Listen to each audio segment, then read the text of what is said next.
Hi, I'm Brenda Hutchinson. Welcome to Audio for Visual Media. This is the class where we take everything you know and love about sound and music, and we use all of that experience to generate our own soundtracks. And we work with pieces of media that have no sound on them, and then you replace everything. Like that bang, bang, bang over there. There's like a little bird over here. It's like, these will form the basis of your work in sound in this class. The one thing that's kind of missing out here is music. And let's say if it were me, maybe I wanted to be, oh, this is a happy day, it's sunny, it's nice, put something, cheerful in there, and it would go along with the mood. But what if you wanted to, something, the next scene, like something, or there's something evil in the world. Put something dark in here, and all of a sudden, the dissonance is going to make you uncomfortable. So welcome. Come on inside, and this is where you will get all the technical training and skills and practice that you need to do this for yourself.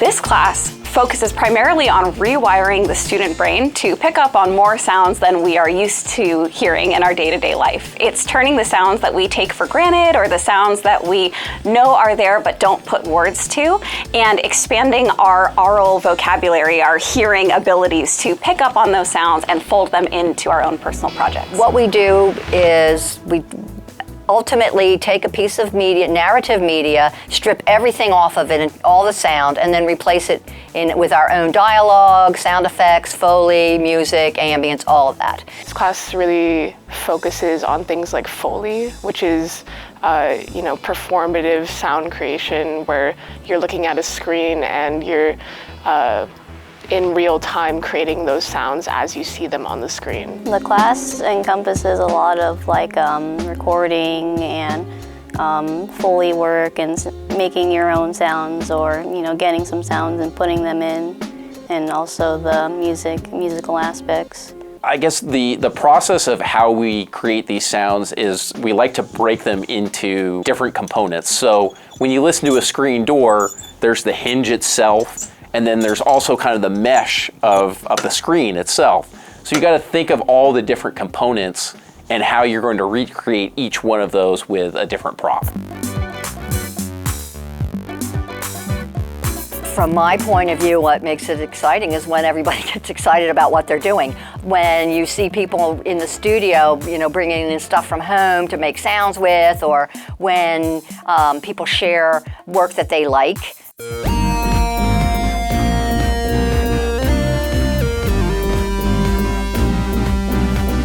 I think what I enjoyed most about this experience was having the opportunity to listen for and find things in the environment around me and use them.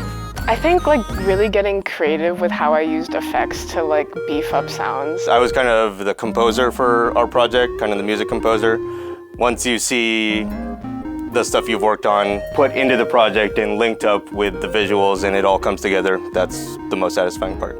I really enjoyed using some of the transitional stuff. It's like fading in some sounds into each other. It would definitely be working with a lot of the talented classmates that I've had classes with previously, because a lot of these projects that we've done in the past have been solo, and this is kind of the first real group project, so it's been really nice being able to work with a lot of my classmates who I respect and are super talented.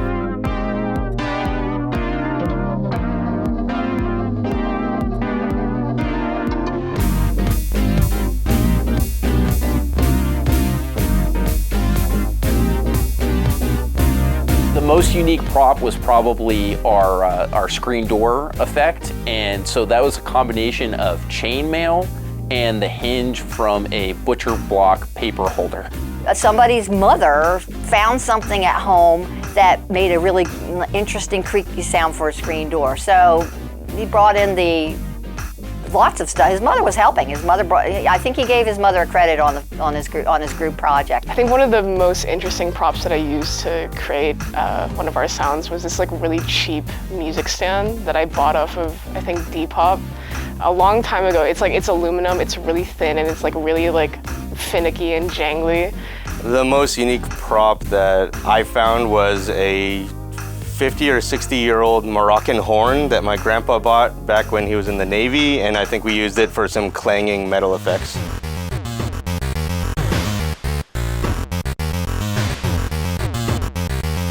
The inspiration for me in doing this is that I've always loved music and electronics and technology, and it's an opportunity to bring it all together.